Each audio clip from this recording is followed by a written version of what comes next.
Hi, it's Dave Kelly. I've arrived here at the Cash Marina in Turkey. It's a glorious winter's morning and I get to have breakfast with my mate Jim Finesse aboard his boat Acron. We're going to talk about life, love, religion and sailing. Enjoy the episode. Well, Jim, thanks for breakfast, mate. This looks fantastic. And I am hungry, so... Yeah, you're welcome. It's wonderful. What a great way to start a Sunday. I'm actually a shocking cook, but I absolutely love making breakfast in the morning. Yeah. Yeah, it's just great. Fantastic. So, look, last time we were talking, there was a number of things that were interesting topics, and one of them was your spiritual life, for want of a better word. Mm-hmm. You were telling me, and we shared how we got, had similar experiences. Yeah. But, so just tell us... you started off, and your parents were atheists, but somehow along the way you saw that there was a bigger thing, possible out there in the universe. Yeah, I didn't have any kind of church upbringing, and my kind of first kind of really big thoughts, I can remember we spent a couple of years in Canada in sort of the mid-60s, and right. I remember sitting on a swing outside our apartment block, just looking up at the stars and thinking, there's something going on here. I don't know what it is, but there's definitely something going on. And then, actually, one of my Canadian school friends, they went to church, and I did they took me to Sunday school, but to be honest, church did absolutely nothing for me. Right. And kind of sitting in Sunday schools, colouring in pictures of the disciples and stuff. No. So, and then I can remember going back to the UK, and home life was actually very difficult. It wasn't entirely all bad, but it certainly had plenty of difficulties. Okay. Yeah. And and so I used to go out for walks. We lived in this little village in the south of England, and I used to go out quite often at night and just walk for miles. And I thought, if I walk far enough and for long enough, I'll figure this out. Really? Yeah, absolutely. And how old? And 12, 13 years old, something like that. Right. But of course, that didn't really get me anywhere. I mean, by then I was probably reading 3 books a week. But mostly history. Really? Yeah, mostly history. And anyway, so the kind of the big thing was when I was 15, I left home and joined the Air Force, and of course I went in with this very romantic vision of what the Air Force would be, having been sort of brought up on black and white movies of the sort of Battle of Britain fighter races and Douglas Bader and people like this, and I imagined this world of chivalry and sort of jolly good chaps. Right. Yeah. And of course it wasn't like that at all. And so in fact, what were you enlisted as? Well, I was a boy entrant. I joined at age 15, which boy entrant. Boy entrant. They still have boy entrants? No. So was that just a general admission, or was it specifically for... I was one of the last. Maybe stopped it about 3 years later. But no, so I was actually an apprentice, an RAF apprentice, and you could... I was actually 15 and a half, I think, when I joined, which is the youngest you could be. Wow. And they just took you straight from school, no qualifications, and you did you went along to the recruitment centre, you did a ton of aptitude tests and a ton of interviews, and then they decided whether or not to take you in, and if they did, they just took the attitude. You're just a bit of kind of raw meat, really, But they figured out that you've got enough mental capacity, and your other personal characteristics are good enough that you're going to be able to. They're going to be able to do something with you. Was joining the Air Force a way of avoiding home life? Partly. Well, it was definitely an escape from home. I mean, I had an older brother who bullied me mercilessly. Really? And and we kind of shared a bedroom for many years, and so there was no escape. So that was definitely part of it. But I think also I got bored with school. I mean, up until about fourth year, I really enjoyed it. But I'm one of these people that I find it very difficult to learn something unless I think I'm actually ever going to be able to use that knowledge. Right. And so as you kind of get higher up, of course, it becomes a bit more theoretical. We started maths, started doing calculus and stuff like this. And I mean, I loved maths and science, physics, chemistry, but yeah, I started to get a bit bored with school, and I actually wanted to do something. And so joining the Air Force and training to be an aircraft technician seemed pretty exciting and interesting. Yeah.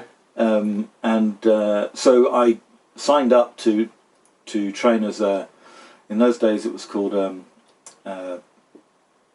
navigation instruments fitter. Right. Ultimately we became flight systems technicians, but we did the same thing, which was basically all of the aircraft navigation systems, which on modern aircraft were quite complex then, and the autopilot and the weapons aiming systems and that sort of stuff. So it was actually intellectually very demanding. But so what happened was you joined the Air Force, okay, and and we'll talk about this another day. But day one is probably Thursday or Friday. You get to Sunday and you think, from Thursday, Friday, Saturday, you've not literally had a single minute to yourself. They have run you ragged, and you're just completely exhausted. You're tired, but you're also emotionally exhausted because you just... Yeah. It's like you just landed on another planet or something, I can imagine. And it's another planet where everyone's shouting at you. Yeah. So, and then you think, and then they say, you think, oh, Sunday morning we're going to have a nice lie-in. The corporal or sergeant comes in and says, right, you bloody horrible lot, get up. What are we doing, corporal? You're going to fucking church, that's what you're doing. And so we would all have to put our best blue uniforms on and march down to church. Okay. And incidentally, if you said you're an atheist, you didn't have to go to church. Right. You could instead spend the morning scrubbing out dustbins in the bin compound. Right. Yeah. So church was a pretty good alternative to that. Church seemed like a better option. Yeah. So yeah, there weren't any atheists, and so I went to church, and it was I kind of listened to what was going on a bit. I loved the music. We had a fantastic organist it was at Royal Air Force Cosford, who just at the end of the service would play, Bach, toccatas and things like that. And I was a great lover of classical music from about the age of 12. My parents thought I was weird because I was listening to Mozart and Beethoven, and so that was good, but it still didn't really get to me. And then the other thing was that we were okay, so I was training to be an aircraft technician, but we were also drilling, lots of sports, and also we were they made it very clear on day one, you haven't joined the Royal Technical Air Force, you've joined the Royal Air Force, and your job is to fight a war. Right. And so we would be getting instructions and classes on nuclear, chemical and biological warfare. Right. And watching movies about... As a 15-year-old? As a 15-year-old, watching movies about the effects of nuclear blasts, what you're supposed to do to try and protect yourself, which we all thought was a bit funny. So you had all of this... going down to the rifle range, learning how to strip down and put back together an SLR, which was the automatic assault rifle of the British Armed Forces in those days. Kind of like a, the same sort of thing as an AK-47, I guess, only obviously better. But so 15 years old, you've got an assault rifle in your hands and you're firing it on the range, which was exciting and scary all at the same time. Brings all the reality of what you might have to go into. Absolutely. So there was all of that going on, and then we had Padres hours. So once or twice a week, you have an hour with a Padre, who the RAF chaplain. He was a one-on-one. No, there would be like... Okay. We're in small groups, classes of about 9 or 10. Yeah. No, sorry, maybe about 20, I can't remember exactly. But... so he's an RAF... He was an RAF not chaplain, so he would be an officer, flight Mm-hmm. lieutenant or squadron leader or something, and say, hey lads, come in, sit down, and what's your week been like? And sometimes we get to watch a movie about something or another and have a bit of a chat about religious things. And to be honest, it was just such a relief. It was the first thing you'd done all week where someone had been remotely nice to you, so it was actually quite nice. And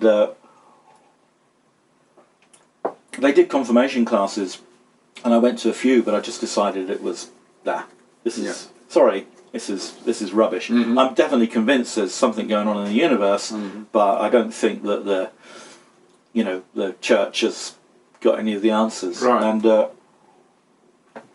so I finished my training, and I can say that I was a very different person at the end of it than I was when I started it, because they really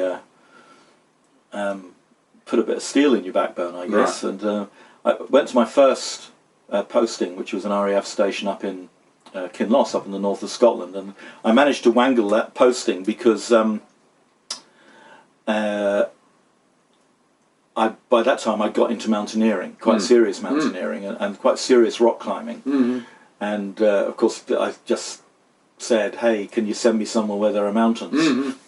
And they obliged and sent me to Kinloss. And there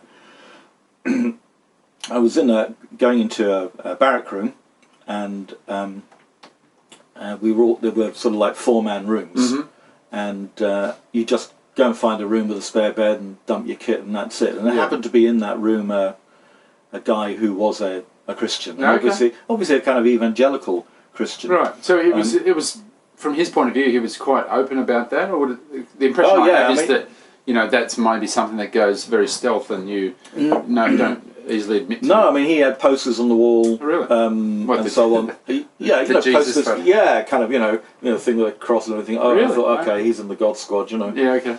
But again, it was interesting because at least he was a half decent kind of guy you could have a conversation with, actually, there's a little bit I didn't mention, which is interesting. When I did my training, although Christianity made no impression on me, the guy who ran the climbing club became like a father to me. He was quite an old, grey-haired sergeant guy, nice guy. He took us all rock climbing, and his name was Pete Humwick. And actually, it was one of the things that got me through that was being able to go and see this guy. And he was just such a not just such a kind man, but also, he really befriended these kind of young lads, and I think he was fantastic. And I always remember one day we were loading up the car to drive up to Scotland, full of climbing gear, and he had a sticker in the back of his Volkswagen, and it said, I think it was 1 Timothy, Christ Jesus died to save sinners. And I said, Pete, what's that about? And he just said, oh yeah, I don't really talk about it, but it's got me, So, but that was it. Yeah.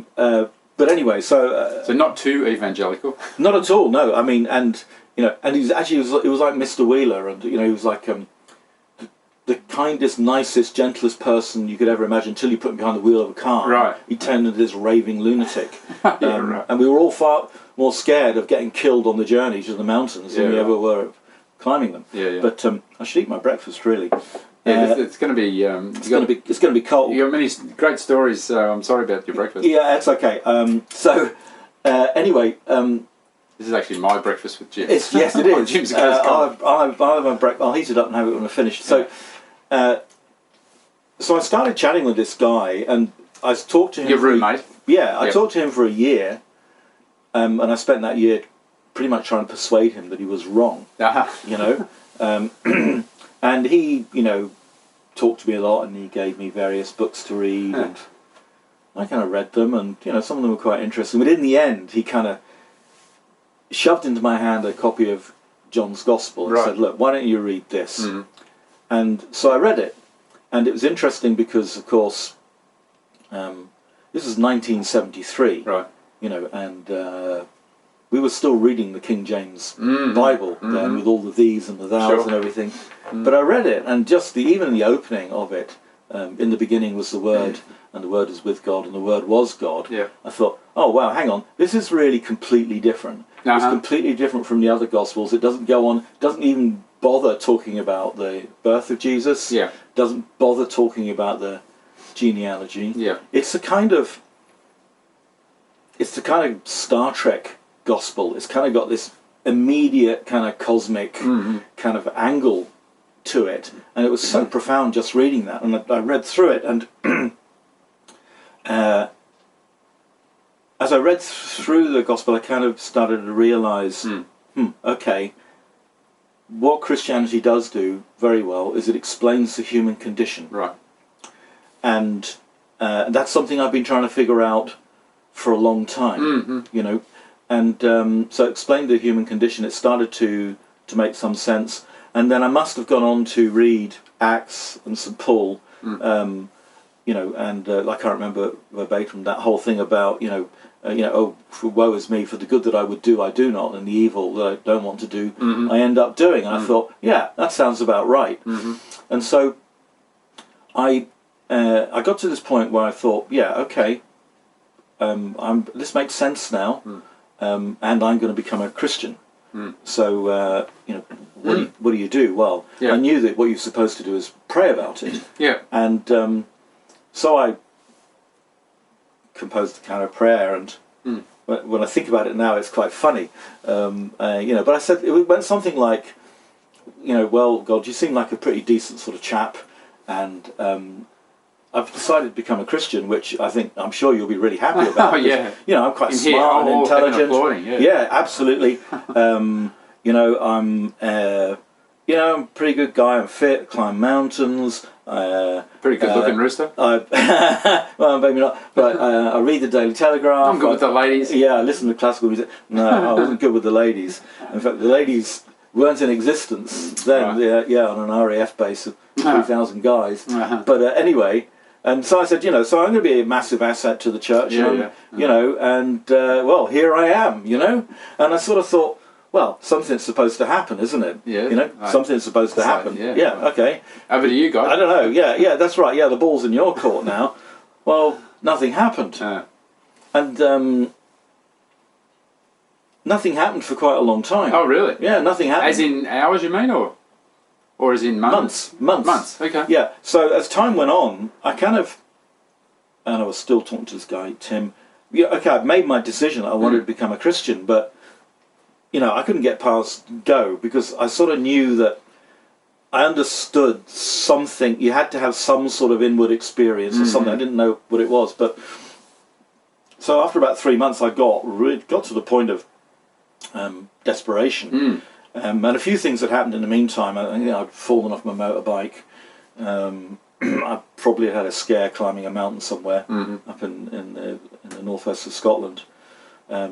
Some idiot sat on my record deck and broke it.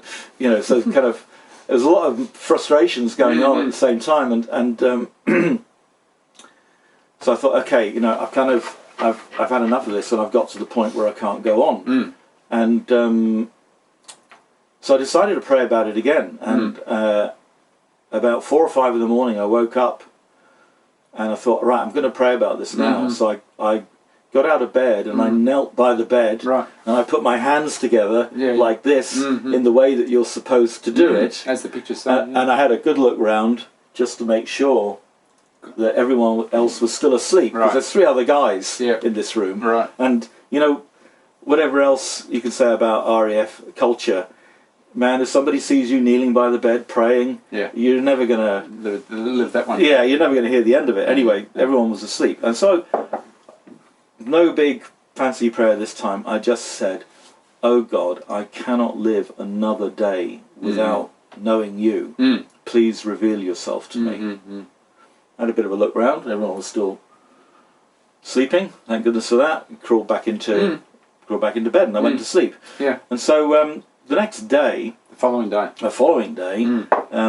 I was sitting in the room listening to some music. I was on evening shift. All the other guys were on day shift, so the room was empty. I was sitting listening to this music, and and then the room just kind of flooded with this incredible presence. I wasn't thinking about anything religious at all. I was just enjoying the music, and I mean, this was just, some people will say, you were in a trance, or you were in a dream. I wasn't. I was absolutely 100% conscious of everything. The music was still playing, was sitting on the chair, could see everything, but I was just, waves and waves of this presence was just rolling over me. And I've spent the rest of my life trying to describe what it was like, and of course it's very difficult, but... What's the closest thing? Well, there are a number of things. Yet peace, of course, and love, but wholeness. I would say that the thing that struck me most was that in this presence is not only wholeness and perfection, but the answer to every question you've ever had. Really? And that must have been very comforting, because it occurs to me that you're a guy who's forged your life with a lot of questions. You're very inquisitive. Yeah. And all of a sudden you're in contact with someone who might possibly be the ability to answer all those questions going forward. Yeah, and it's hard to describe that. I've subsequently read other accounts of people who have said a similar thing, and I think there is something, as in the book of Revelation, that says that in heaven there is no knowledge. Right. Which is like a really weird thing. Right. But it's this sense of that I don't even have to somehow the questions that I can't even articulate are answered. And so I thought, okay, this is Jesus. This is Jesus Christ. There's absolutely no doubt about that. And so and the thing I want to stress is this was absolutely external to me. Yeah. Absolutely external to me. This wasn't something I worked up inside me. It was external to me. And so I just sat and basked in that just wonderful, amazing presence for however long it was. A few minutes. Has that experience and that kind of the vividness of that, because you're telling this story over 40 years later, later, was the vividness of that, has that been a good placeholder, and you revert back to knowing that if the wheels were falling off in other areas of your life, that you could go back and say, there's a stable spot, an experience I had that won't change. Yeah, absolutely. And I think I've been through a lot of things in my life, and business failure and divorce and financial troubles and all sorts of stuff. Yeah. And any time when I wanted to doubt my faith, I had this. I can say, well, okay, you know what? I had this meeting with God, and it was real. And I could say, I'm terrible at remembering chapter and verse. I know in whom I have believed. It wasn't an intellectual thing. Once that happened, it was no longer an intellectual thing. So I always had that. And actually, of course, now what I have is the memory of the memory. Because what it physically felt like is hard to remember now. I still have a good sense of it, of course. And then I had other experiences later on which were similar. So, it definitely...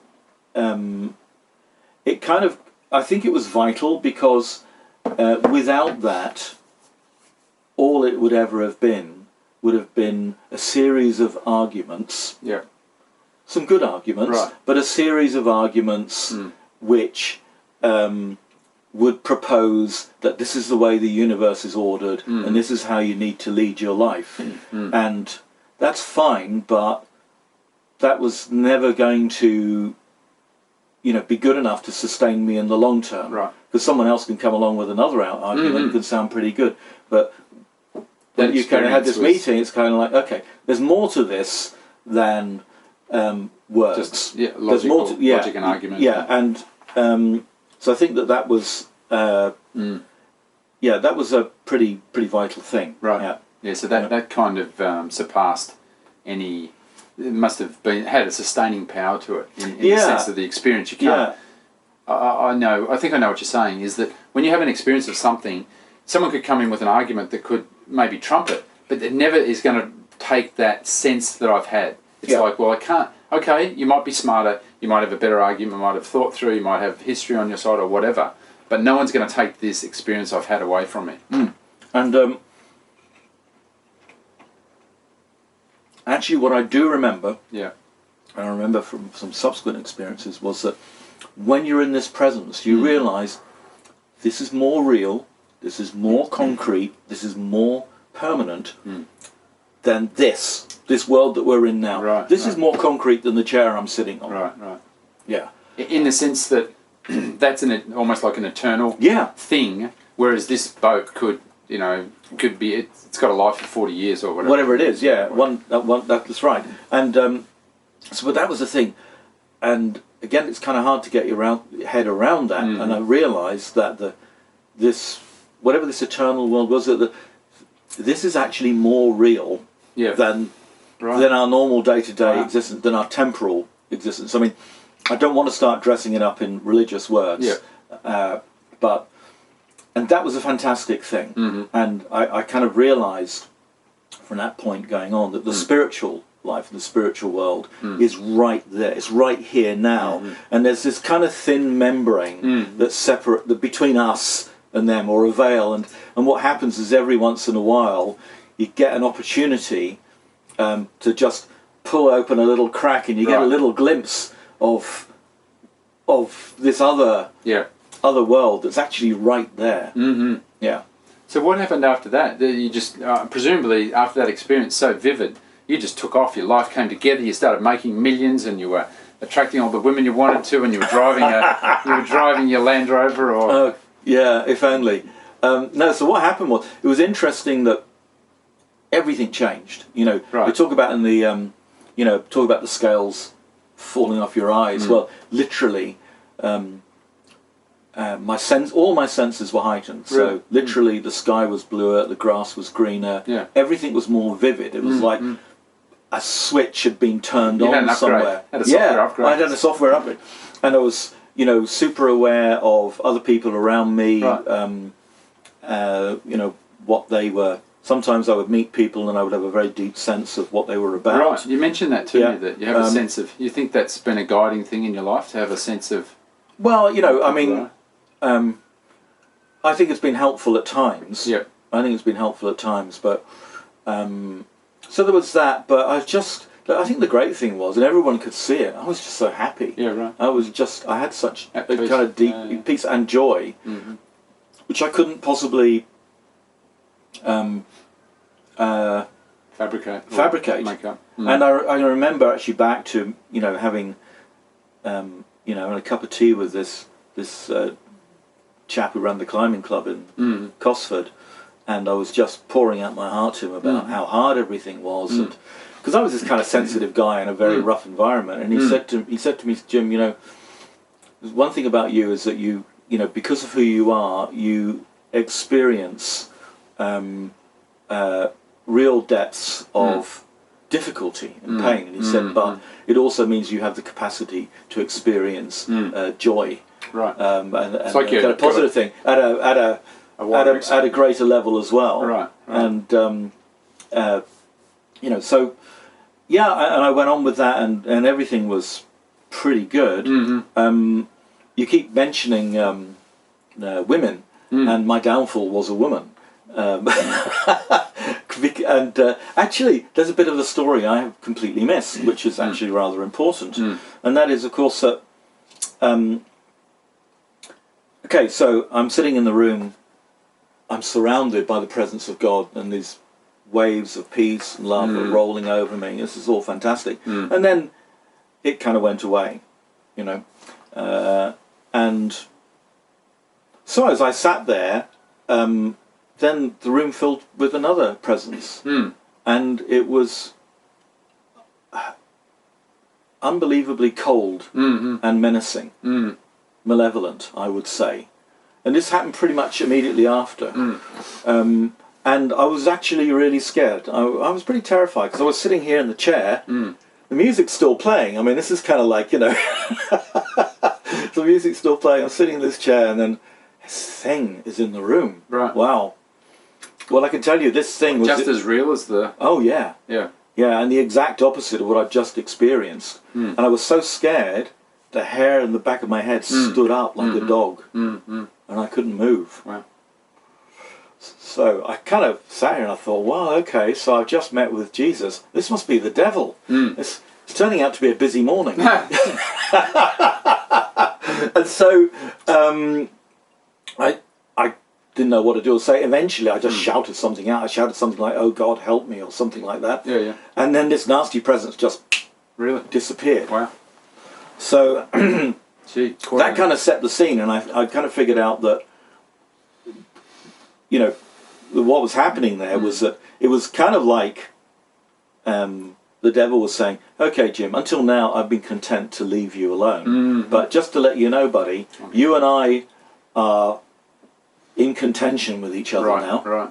Yeah, you and I are enemies." And actually, that was, I guess it was good to get a wake-up call immediately after that, you know. So, yeah, and then so life was pretty good for a few months, you know. And you mentioned to me about a couple of examples of where that that faith really served you in practical stuff you were doing in your job. Yeah, there's some. I mean, it's quite tough being.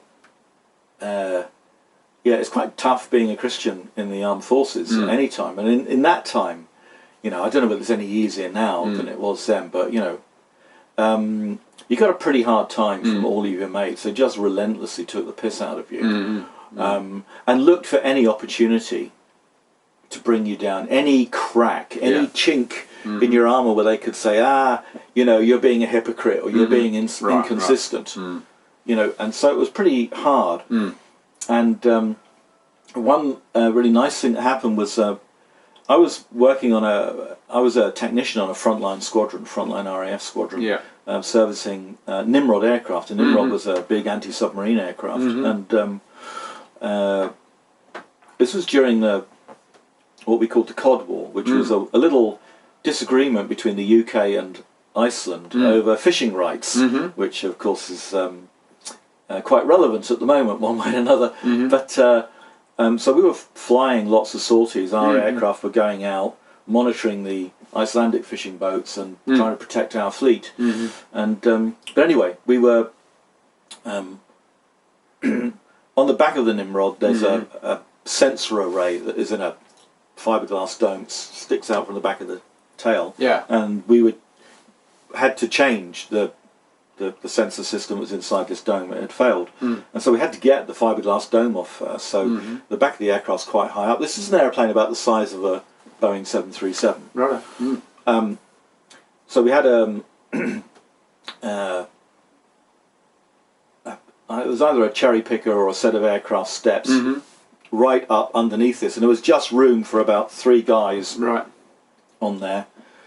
It was 4 or 5 in the morning, pouring with rain, freezing cold. I mean, this is the north of Scotland. Oh gosh. You know, this is the north of Scotland. I mean, even in summer it would be freezing. But you know, and I can't remember exactly what season it is. But we were just, you know, you get to the point where your fingers are so cold you can't work. I mean, everything's wet. And to get this dome off, there's about 50 screws holding it on. Each screw has to come out, and so we're busy unscrewing this, and we got to around about the last screw. Or sorry, it was a bolt, of course, not a screw, but a bolt. And as one of the guys was unscrewing it, the head just snapped off. And so snapped off the hexagon head. Yeah, well, it wasn't a hexagon head. It was a Phillips head. It was a bolt with a normal. No, it was a normal flat bladed head. With a flush. It would have been a countersunk. Countersunk head. Yeah. And so it snapped off, but it snapped off if the whole bolt was 30 millimeters long, something like that. It snapped off halfway down. Okay, so it snapped off inside, and it meant that there was no way we could get this dome off. There was no way we couldn't get the housing off, and we couldn't complete the job. And the aircraft was due to fly at 7 or 8 in the morning, and so we had to get the job done. And so we tried various things, and we sprayed it with WD-40 and this, that, and the other. But the thing is, when you put the screwdriver in the hole, just had nothing. There was nothing to get any purchase on at all. Right. And someone said, "Oh, we'll have to go back to engineering stores and get an easy out. So drill it out, get an easy out." And then the corporal who's in charge said, "We haven't got time to do that. So that's going to be a big problem." And at this point, this guy, Corporal Howie, I don't know how you remember these names. Corporal Howie told me, he says, "Jim," I said, "Yeah." He says, "I think we need one of your prayers." And I said, "Oh, bugger off, And he said, "Seriously, we're in a bit of a tight corner here." Yeah. And so everyone is looking at me, and I said, "All right then." So I kind of, was hanging onto the cherry picker. The cherry picker kind of rail. I kind of bent my head over, and you have to remember this is 1973. Yeah. So in those days, we kind of talked to God as though He was someone important. Yes. Yeah. And like the king. Yeah. So I knelt my head over and I said this prayer. I mean, I said it loud enough so they could hear it. Yeah. I thought, Heavenly Father, Thou knowest that this aircraft XV242 has to be ready for a Ice Maiden sortie at 0800 hours. Yeah. And this bolt has snapped off and we can't finish the job, and we just humbly beseech you that you would intercede in this difficult situation and, help us. I can't remember exactly how I finished it. Like in the name of our Lord Jesus Christ, Amen. The appropriate way in the appropriate way that you did. And then so everyone's looking at me and they said, "Well, what do you do?" They said, "What do we do now?" And I thought, well, I kind of remembered back to the kind of Gospels, and it always seems to me that, the way it seems to work is that, a crippled man is lying down here like this, and Jesus just reached down and He says, "Get up and walk." Yeah. So I thought, I said, well, I tell you what, I said, just put the screwdriver back in the hole and unscrew it. Yeah. And they just said, don't be stupid. And I said, well, try it. So I put the screwdriver in and started turning it, and this guy said, "It's coming out." Yeah. And he couldn't believe it. Well, we took it out, the whole thing came out, and the top of it was flat. Yeah.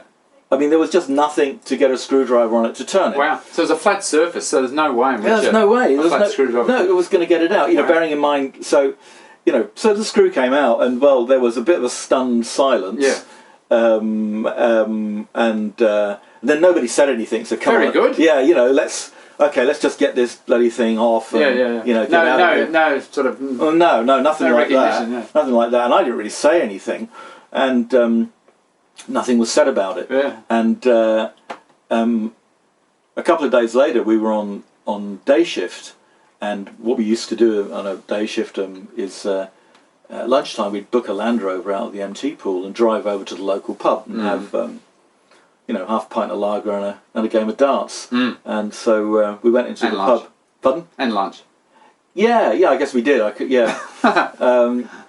I think I used to do pies, mince pies, mashy poo. Scotch pies, yeah. And anyway, so I'm no good at darts. You know how it is with darts. You kind of stand like this, don't you? You go, like that. And I'm terrible, I'm lucky if I can hit the board. But anyway, I got up to my turn. And as I went to throw my dart, this guy, it was the same guy, Corporal Howie, said, he said, "Look out," he said, "he's got God on his side." We were playing... First mention of it since... Yeah. I think we were playing 101, where you have to... First person to 101, or whatever it was, wins.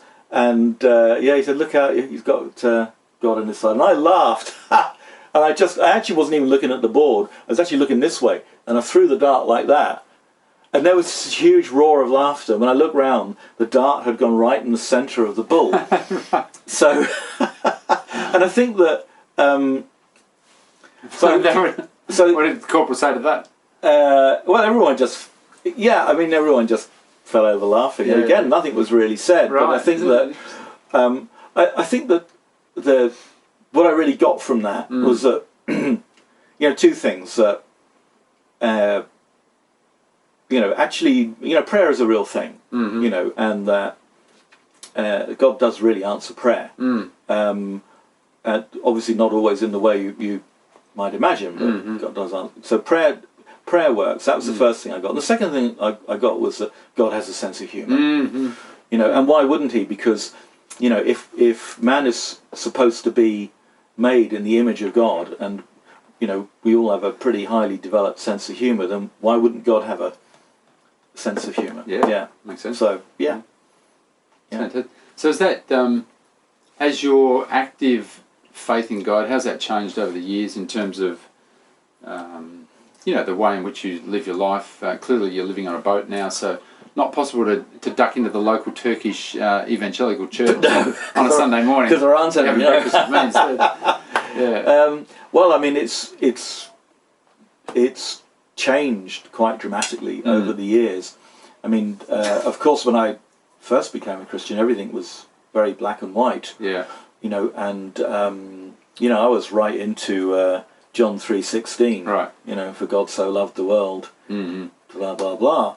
And sorry, mate, if you don't believe what I believe, you're going down. But over the years, and I kind of had, and I going on from that first spiritual experience, I had several other quite deep spiritual experiences. Give me an example. We only talked about one last time, but I'd be interested to hearing if you recall another one. Well, yeah, I guess.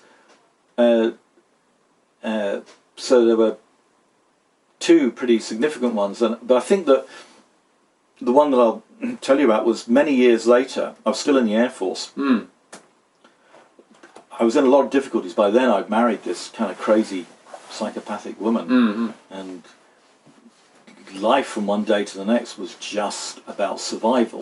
It was so bad being in a really abusive marriage. But I was still kind of hanging in there with my faith, and I never kind of blamed God because it was like my stupid decision, You can't blame God for the bad decisions that you make. Right. So, I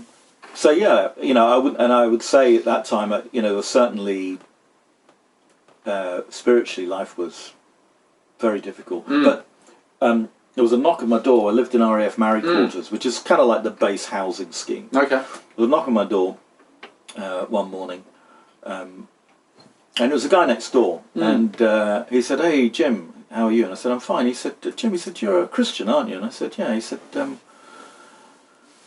"I wonder if you'd come and pray for my wife." And I said, "Listen, mate, I'm just like a guy who goes to church, and I sit in the back of the church and sort of, someone says, sorry, God, it's been a terrible week, Yeah. I've messed up, and." So I said, I'm not really that guy, And he said, look, would you please? Because she's in terrible pain. So it turned out she'd had a hysterectomy, and about a year before, and she'd been in continuous pain since she'd come out from hospital. Yeah. She'd had something called adhesions, which is when they take the womb out, the skin, the flesh around where the womb was just sticks together, and you get just a lot of pain, and there's not too much they can do for it. And she was on every kind of painkiller and stuff you could think of, but nothing was really. So it was kind of, from his point of view, it was almost like the last. Yeah, it was the last resort. They tried everything, so I said, "Well, okay, I'll come and pray with her." Yeah. I mean, what could I do? I couldn't say, well, no. Too bad, mate. It's not my problem. Not very Christian to do that. No, it wouldn't, would it? So I had to. I mean, I was in a corner, so I went in next door, and she was sitting there, and she said, "Well, what do we do?" And I thought, well, I don't know. And I said, "Well, I can tell you what." I said, "You kneel down there on the carpet in the living room. I'll kneel next to you, and I'll pray with you." And so she knelt down, and I knelt down, and I thought, right, I think I should put my hand on her head. Right? Because that's what they do. That's what they do, don't they? I've seen that. And I thought, well, what am I going to pray? Well, and actually, my thought process was, that, well, nothing's going to happen. That's the first thing. Yeah. Nothing is going to happen. But maybe in 2 or 3 days' time, she'll come back to me and say, "Hey, you know what? I'm feeling a little bit better." Because that's quite often how it kind of works. Yeah. And so I can honestly say I put my hand on her head with zero faith. Really? Zero faith. What was it like doing that when you well, it's just almost like a sense of responsibility in a way. Yeah, well, it's and yet with no real belief in yourself that I even know this is not going to work. Yeah. So, but it was more a case of it's like the guy going over the top in the First World War, running towards the enemy with his bayonet. Here it's kind of like, I know I'm going to die. I know I have no chance of reaching the other trench, but I am doing my duty here, and at least I have done my duty, and kind of been a man, manned up, and I thought, so, he's asked me to do it. I'm doing it, and I'm gonna, I will just do the best I can. So I put my hand on her head, and I thought, well, so what do I pray? And I said, Lord,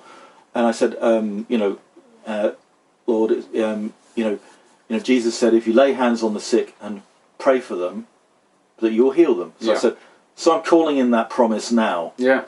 This is a few years later, so we weren't into the these and the thous anymore. Okay, right. So that was literally what I said. I'm calling in that promise now that you will heal Penny. And I don't know if I even finished the prayer, because it was like a column of electricity came down through the ceiling. It was actually, when it was electricity, it was kind of coming down like this, and it was like buzzing, and it was going through my entire body. Wow. And it was different from the first meeting of God. I had that sense of God and these kind of waves rolling over me, and it was kind of like it was a pretty serene sort of experience. This was much more of a kind of sense of power. Right. Yeah, but it wasn't. It was a sense of something really powerful, but it wasn't. I mean, it was quite benign, and I felt it flowing down through my body and going down through my arms and my hand. And I said to her, "Can you feel this?" Yeah. And she said, "Yeah, I can." And so this went on for, I don't know, maybe 30 seconds, something like that, and it stopped. So I said, well, how do you feel now? And she said, all my pain's gone. And it never came back. Is that right? Wow. And I think that what was fascinating, I think the thing that worked there wasn't that I had any faith, because I literally didn't have any faith. But I think it was a situation where God said, you know what, Jim, you stepped up to the mark. You did your bit, even though you had no confidence personally anything would happen. But you kind of you nonetheless kind of stepped out and did it. So you know what, I'm going to back you up on this one, something like that. And so I've had a few things like that over the years, and it seems to me they always come out of nowhere. Right. They don't. I mean, some people talk about, I was praying and fasting, this, that, and the other. With me, it seems to be these things just seem to drop out of a clear blue sky. Yeah. So yeah. That's fantastic. Well, look, I appreciate you sharing those stories, and I'm going to let you get. And, I'm going to get my breakfast. We're going to read your breakfast for you, and maybe another cup of coffee. Yeah, I think that would be really nice. Sounds good, mate. Okay. Thank you. Thanks.